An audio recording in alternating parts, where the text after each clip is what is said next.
Coucou les amis, qui ne s'est pas senti en colère, triste, honteux, dégoûté, joyeux, ou tout simplement surpris, triste, enfin voilà, toutes ces émotions qu'on traverse perpétuellement, je dis bien perpétuellement depuis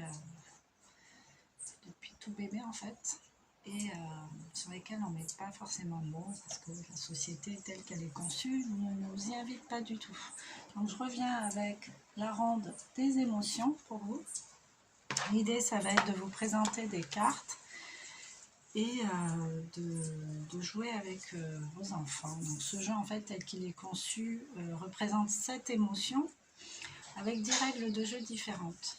La première, c'est de mimer en fait à ses enfants pour que eux ils puissent deviner de quelle émotion on parle, mais pas que. Une fois qu'on a identifié cette émotion, l'idée c'est de parler de son expérience avec et peut-être donner les outils qu'on a aussi pour pouvoir s'en défaire quand elle est trop présente et qu'elle nous perturbe, qu'elle nous dérange.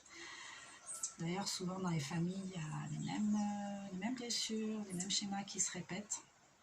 C'est pas pour rien, c'est pas du hasard, donc l'idée c'est de pouvoir s'entraider en fait à travers de cette blessure-là. Chacun a ses propres outils parce que chacun est individuel. Donc voilà, donc je vous montre les cartes, faites vos captures d'écran et l'idée ça va être de mimer ça et d'animer ces cartes, ces émotions en famille, peut-être en parlant des différences entre les deux visages. Voilà, est-ce que ce sont des émotions plutôt positives, plutôt joyeuses ou pas?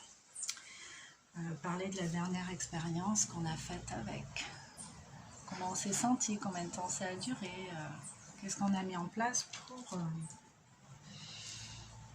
laisser partir cette émotion, qu'est-ce qu'on a compris avec cette émotion. Autant de questions à vous poser et à poser autour de vous.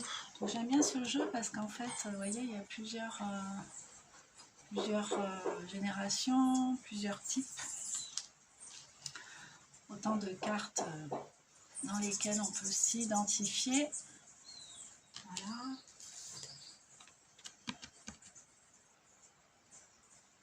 Voilà.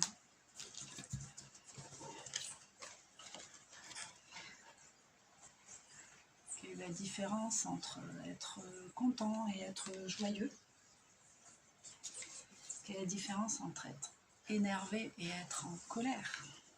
Ah oui, c'est une question de degré. Peut-être regarder sur une échelle de 1 à 10, comment je me sens avec ça, qu'est-ce qui m'angoisse, qu'est-ce qui me met dans cet état-là, qu'est-ce que vraiment je ne supporte pas.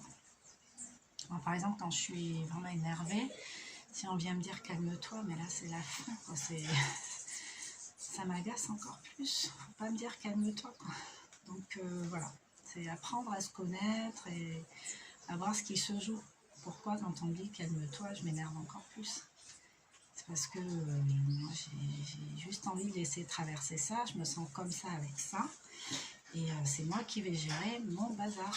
C'est pas les autres qui vont me dire mais calme-toi, je me calme si je veux. Mais là j'ai pas envie de me calmer, je vais pas me calmer. Toi tu risques de rester à côté de moi. Parce que j'ai pas envie de me calmer, faut surtout pas me dire ça. Donc voilà, mais bon, je pense que j'ai encore à creuser par rapport à ça. Voilà, voilà.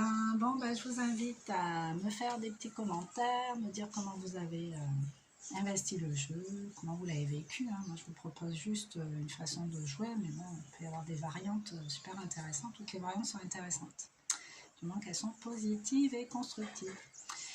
Voilà, je vous dis à bientôt avec d'autres cartes. Bisous, bisous.